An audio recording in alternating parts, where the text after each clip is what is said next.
What's going on, everybody? I am Hoops and Hip Hop, and welcome to what is now the 14th episode of the Pokeblock Podcast. We're back for another Friday, and we're back for another really awesome topic.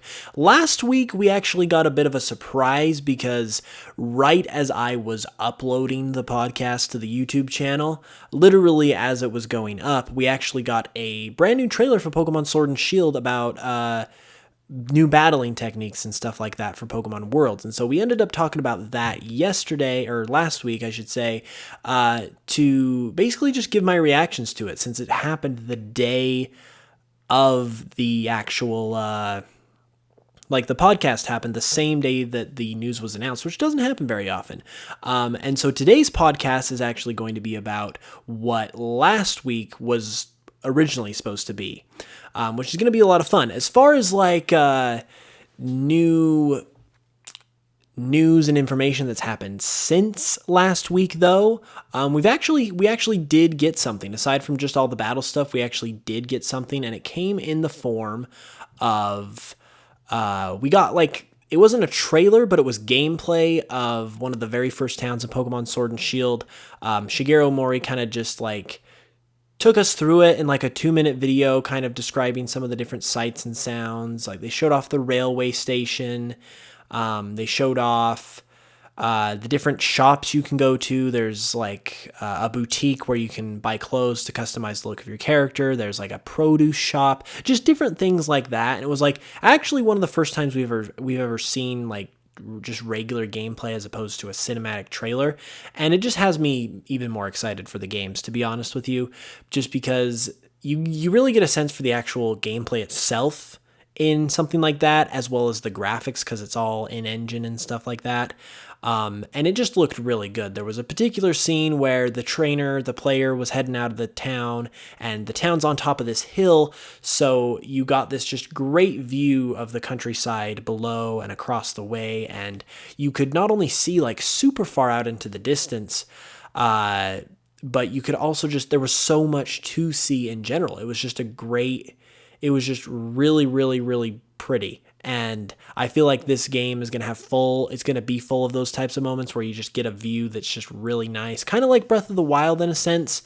And yeah, there wasn't a whole lot of new stuff in that segment, but it had me really, really hyped. And so I'm really, really looking forward to it. But as far as the topic today goes that I mentioned earlier, it's actually all about Pokemon designs, because lately, in my own personal kind of off time, if you will, not really off time because I don't really get off time, but just when I'm doing different things for my YouTube channel and doing research and different things like that, I have gotten really just fascinated with Pokemon designs. And kind of just how they work and how they look and just how they're developed, to be honest with you. I have just really become fascinated with how creative some Pokemon designs are and how they've progressed throughout the years, and just how amazing some designs can be, in the sense that they blend so many different things together in what seems to be such a seamless way. It's really cool how some Pokemon designs are they come completely out of left field in terms of their inspirations, because they blend so many different things together, but it creates this wonderful, beautiful looking creature, and it's just really a sight to behold. However, I have been noticing people say different things as opposed to what I believe in terms of Pokemon designs being fascinating and wonderful and all that stuff. Because if you recall, not in the past couple episodes, but in recent episodes, talking about Pokemon Sword and Shield specifically, I've talked about how I really, really love the Pokemon designs that we've seen so far in this game. I've talked about how I've gone in depth about how I think they're really high quality, how they're really well thought out, how the designs themselves just have a lot of depth to them, and really have, they kind of have a sense of complexity, but not in a way that makes them over-designed. It's just like a natural sense of depth to them, I would say, that just makes it really, really easy to appreciate the heck out of the Pokemon, because you can see with so many of these Gen 8 designs that Game Freak is really putting a lot of thought into them, whether it be Roly-Coly being based on a lump of coal and a train, or whether it be something like, I don't know, let's say Duraludon, who is this kind of weird, strange-looking steel dragon type, but it's also a nod to Mechagodzilla because its rival is Tyranitar, who is Godzilla. Just different things like that that really kind of show you that they're thinking about these designs when they make them, as opposed to just giving us the first idea that pops into our head. But the reason why I've decided to bring this discussion up, which is, are Pokemon designs getting better or worse? The reason why I've decided to bring this up is, for one, I've heard certain people, not like a ton of people, but some people here and there, I've heard them talking about how, the designs in Pokemon Sword and Shield are really uninspired, they're just not good, they're not looking the best, and obviously there's always those people that you get that will come out of the woodworks and say, oh man, well, Pokemon just hasn't been the same since Generation 1. The Generation 1 Pokemon are the best, and everything after that just isn't as good and is terrible and blah, blah, blah. It's kind of a classic Pokemon argument that all the newer Pokemon are bad and only the older ones are good. And because I've kind of had these discussions with people recently, I've been hearing people talk about the Sword and Shield Pokemon specifically as like part of this discussion in terms of them being bad, apparently, in terms of their design, I decided to kind of have an in-depth look at whether or not this is actually true. Now, when it comes to the whole new Pokemon are all bad scenario, obviously, I think anyone with a decent amount of common sense would know that that's kind of an overblown, fanboyish type of statement. It really doesn't... Like, just kind of putting that argument out there and just saying only Gen 1 Pokemon are good just because they're Gen 1, obviously that doesn't really hold any water. And so you can't really just like take that, you can't really take someone's word on that when they say that. So that's kind of a given right there. But the discussion itself at the same time doesn't really have one specific answer. I am definitely in the team, or in the boat, if you will, that says Pokemon designs have easily been getting better over the years. And I would say 90% of the time, that is a objective fact. The word objective and fact, when it comes to like an opinionated thing, are very touchy, because people who disagree with you will definitely throw a fit when they hear those words. But by and large, I think it is true that Pokemon designs are getting better in terms of how well they're thought out, and in terms of just how well they're designed and how well those inspirations are incorporated into this bundle of a creature, if you will.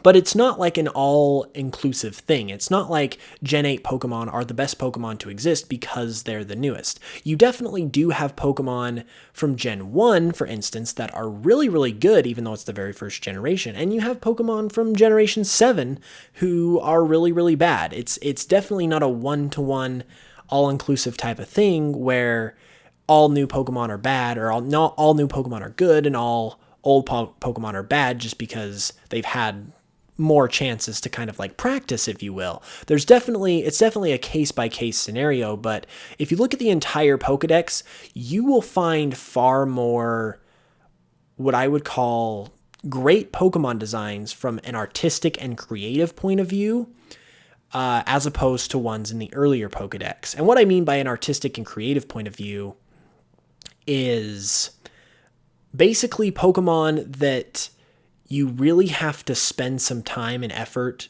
to think through, and only a real professional could pull them off in the way that they do.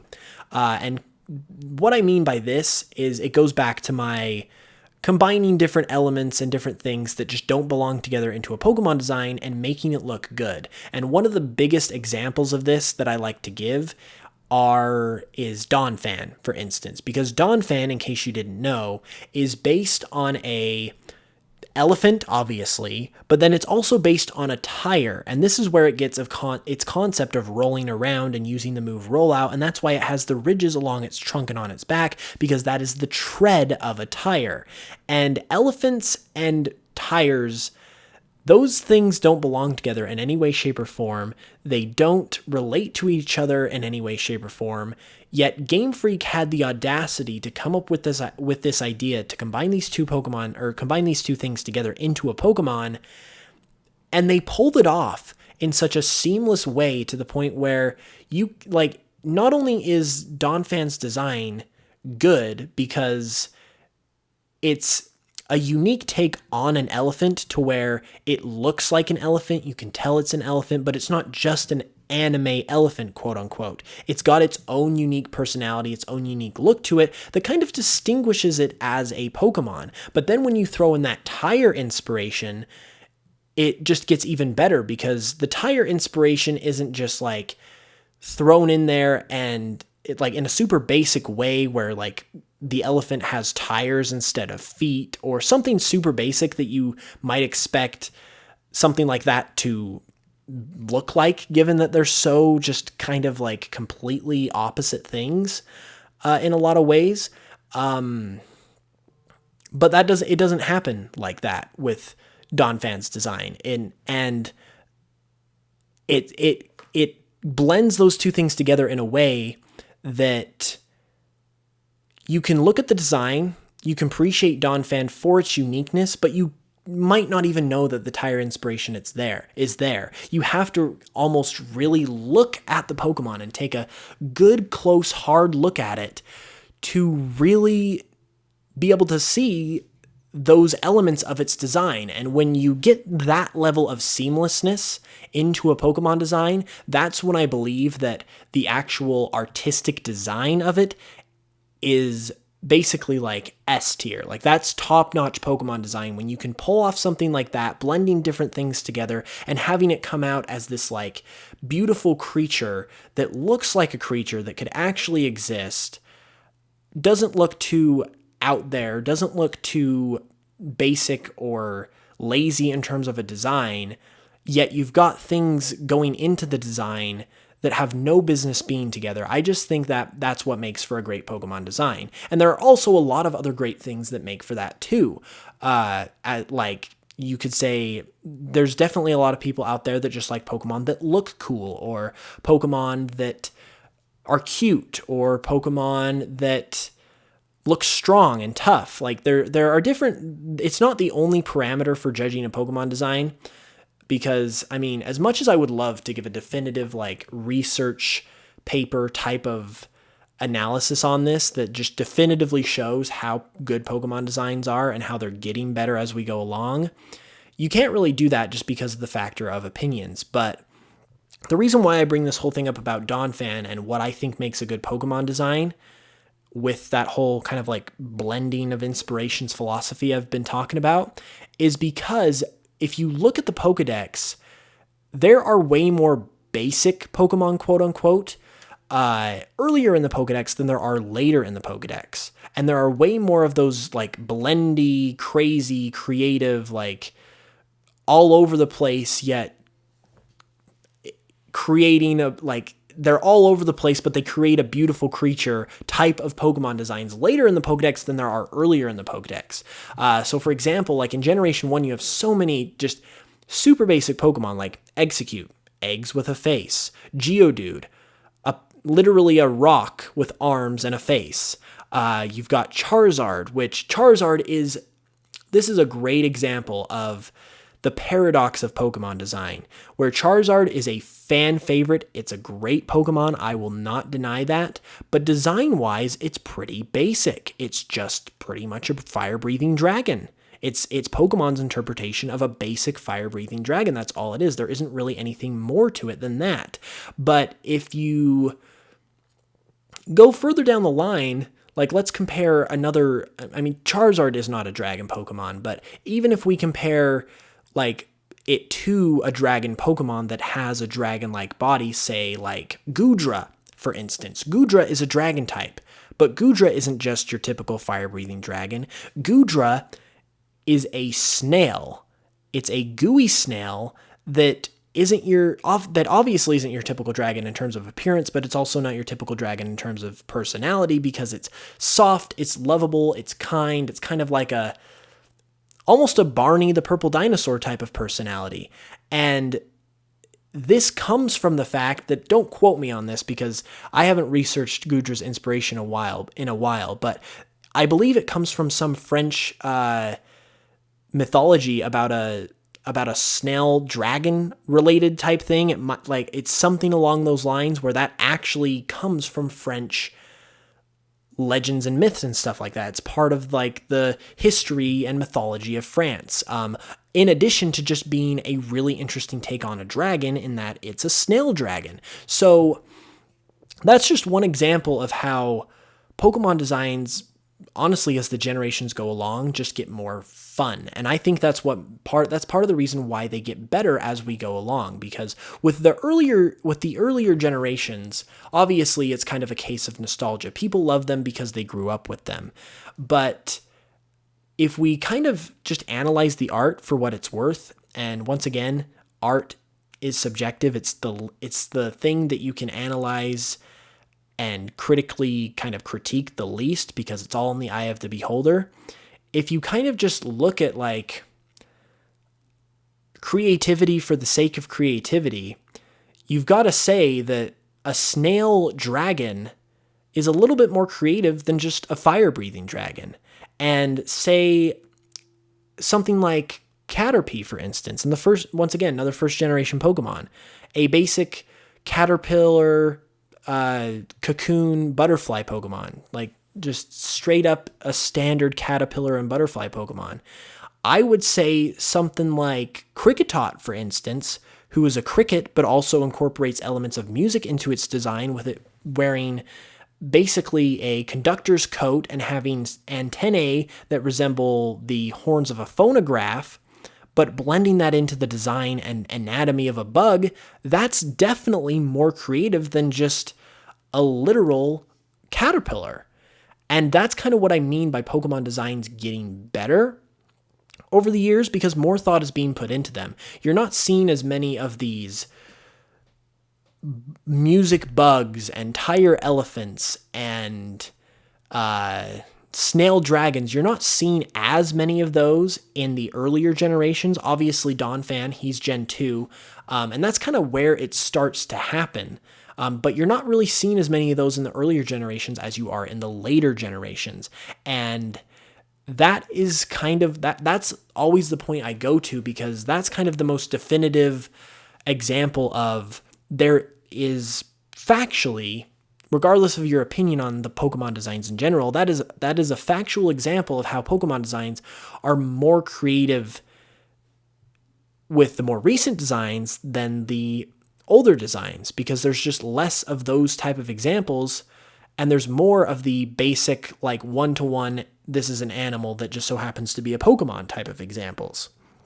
And so, I don't know, I like to talk about this kind of stuff just because I want people to know how utterly ridiculously hard it is to design a good Pokemon. Like I said, I've been getting a lot into Pokemon design and like studying Pokemon designs recently, and just like what makes them so good. Why does this Pokemon design work? It's kind of like I've become like almost a researcher or a critic of Pokemon designs, like as art or something like that. I don't know. I've just become fascinated with Pokemon designs for the designs themselves. And because of this, I've not only analyzed Pokemon designs specifically a lot recently, but I've also started to kind of dabble in like what it takes to create my own Pokemon designs. And that's really all I can say about that, because I don't want to spoil anything, quote unquote, that doesn't even make sense. I don't want to spoil anything that might be coming up for any personal projects that might be on the way. Hintity hint hint. But basically, I have been looking into kind of like what it takes to create a great Pokemon design myself. And I've tried to basically create different Pokemon designs that hold up to the Game Freak standard. Like I very much kind of like pride myself on holding myself to a professional level standard in whatever it is I'm doing. So, and sometimes it's to my detriment, but like if I'm designing a Pokemon, I want to design a Pokemon that's as good as the real thing, even if I'm not a professional Pokemon designer. So I've really kind of like, in me getting all fascinated about Pokemon designs, have really tried to design Pokemon that I feel like could be an actual real Pokemon, that could be in the actual real games. And I put a lot of thought into what could work for any given Pokemon, like how, like what should I base it on? What should I give it in terms of a type? How should I blend that type into its design? What other elements should I add in to really make it a unique creature instead of just an animal? What additional inspirations should I give it, or what additional research should I do to make its type mean more than just being a type that's just slapped onto it? There's so many things that go into a design, and then you have to all the while make it look like a creature that looks like an organic creature, because Pokemon are essentially the animals of the Pokemon world. And so you can't just like, it's not like other monster franchises where you can just like slap some, like I said, you can't just slap some actual literal vehicle tires onto an elephant and call it a Pokemon. You got to make it look a little more organic than that, to the point where this is something that could actually happen in nature. And so with all of those factors in consideration, I don't think a lot of people realize how unbelievably tough it is to make a Pokemon that not only makes sense in terms of being that natural creature, but also has a good like design that's visually appealing, because that's the most basic level of acceptance, or consumer acceptance, I should say, is, does the design look visually appealing? Is this something that people are going to want to enjoy looking at? So you've got to get the visual appeal down, whether that's cute, whether that's strong, whether that's cool, whether that's beautiful. You've got to get that down.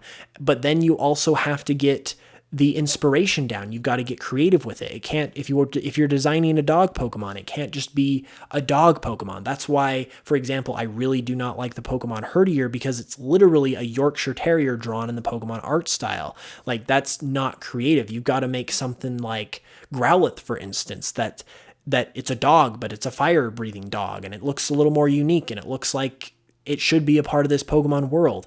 But then you've got to also consider, why are you giving that Pokemon the fire type? Like, is there a real reason for it, or are you just slapping it on there? If you're just slapping it on there, it becomes a little less creative, a little less believable. But if you say give it that inspiration because there's a dog in mythology that has something to do with fire or something like that, like Houndoom, for instance. Houndoom is based on Hellhound, so that's why it's the fire type. Just all of these different factors come into play when designing one Pokemon. That's just one Pokemon, and there are, give or take, 100 Pokemon per generation.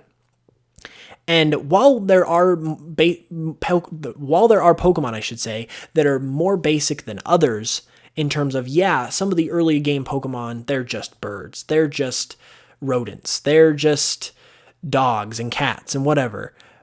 You still have to give them some kind of element of like something to make them look like a Pokemon instead of just an animal. And then the further you go on into any regional Pokedex, the more complex the designs get, because usually the legendaries at the end of the Pokedex are going to be the most complex and deep in terms of their design. So with having to give this much thought to every single Pokemon, and you got to design 100 of these guys per generation, and that's not even factoring in balancing out their types, balancing out the different inspirations, so you don't just have an army of birds or cats or dogs. You got to have a variety of different creatures. There is so much that goes on into Pokemon design, and for Game Freak to, like I said, arguably have their designs be getting better and better with every generation. I would say like 90% of the time, because they have so many of those deeper inspirations in their designs now. They've got so much going for them to the point where we're seeing so much less of eggs with faces, rocks with faces. We're seeing less of those basic designs, and we're seeing more of designs with actual thought put into them.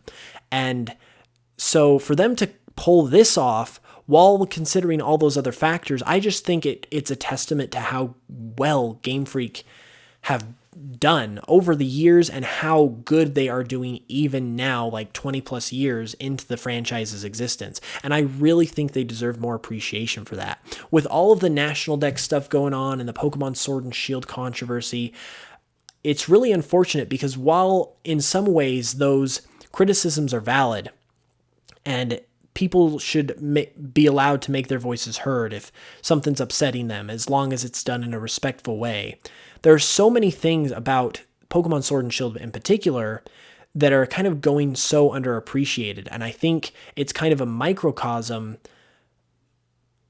of somewhat of a bigger issue when it comes to the Pokemon designs, because I feel like Pokemon designs have always kind of had this issue where, like I said, it's the older ones that are better, the newer ones are trash, and people kind of just take them for granted when these things, each and every one of them, are literal works of art. Even one of the most unpopular Pokemon of all time, Vanillish, the infamous ice cream Pokemon.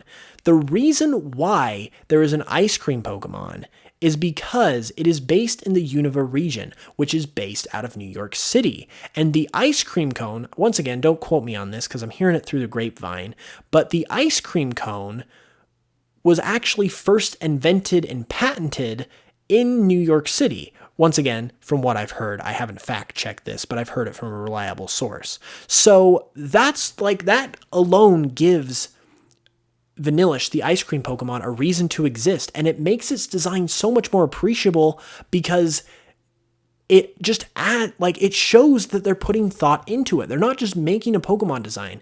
They're not just making an ice cream Pokemon. They're making an ice cream Pokemon because it makes sense in the location and in the region that they're making it. And so, all in all, I just want to give my personal thanks to Game Freak for all of the amazing Pokemon designs they've put out over the years. And while it's certainly an ebb and a flow when it comes to good Pokemon and bad Pokemon, because there are good and bad Pokemon within every generation, Game Freak by and large have gotten better and better with every single generation they have put out in terms of the Pokemon designs. And they put so much time and effort into every single Pokemon design, and they really are on a professional level in that aspect that no one fan can truly hope to attain without a lot of work, a lot of study, a lot of research. Like, you could literally go to school with your major in Pokemon design and get a bachelor's degree in this stuff. That's how complex it is in terms of designing Pokemon designs and designing an entire dex itself. And so like I said, I just wanted to give an appreciation shout out to Game Freak, and hopefully whoever's listening to this will start to look at Pokemon designs a little more in depth like this and kind of just look at the different little things that make Pokemon designs that much more worthy of being appreciated. And hopefully, if you're listening to this, you will start to maybe love some Pokemon you didn't love before and look into their design origins and histories, and maybe just really take a look and see how crazy it is that Game Freak has made 900 plus, in all likelihood once Gen 8 arrives, 900 plus designs that are all unique, that are all amazing in their own way, don't step on each other's toes, don't copy each other, and all belong together in this cohesive ecosystem. That is unbelievable, and I think it's something that goes horrendously undervalued and sometimes overlooked with the whole Gen 1 nostalgia thing. And so I just wanted to give a shout out to Game Freak for doing an amazing job, and they're doing amazing, and opinions aside, Pokemon designs are as good as they have ever been, arguably better, and I am so hyped to see the rest of the designs in Sword and Shield. But with all that being said, we've pretty much ran out of time, so I want to thank you guys today for listening to the podcast. It's sincerely appreciated. If you're checking us out on YouTube, be sure to leave a comment below with any of your thoughts and opinions. If you're on Spotify and iTunes, you can check us out on Twitter at UCast Studios, or you can follow me, Hoops and Hip Hop, on Twitter, Instagram, Facebook, and on YouTube as well for all of my Pokemon content. That would be sincerely appreciated. And be sure to follow if you're listening on Spotify, iTunes, and YouTube as well. Once again, just for the fact that we do this every single week. It's a weekly podcast. It's a lot of fun. We talk about upcoming news, current events, random topics like this that just make for good discussion. It's a great time. So I would love to have you stick around. I'd love to have you listen and be a visitor each week. And until the next one, because as always, we will be back next Friday. I hope you guys have a really great week. I hope you guys have a really great weekend. Thank goodness it's Friday. And I'll be back next Friday with another great Pokemon topic. So until then, as always, I will check you guys later.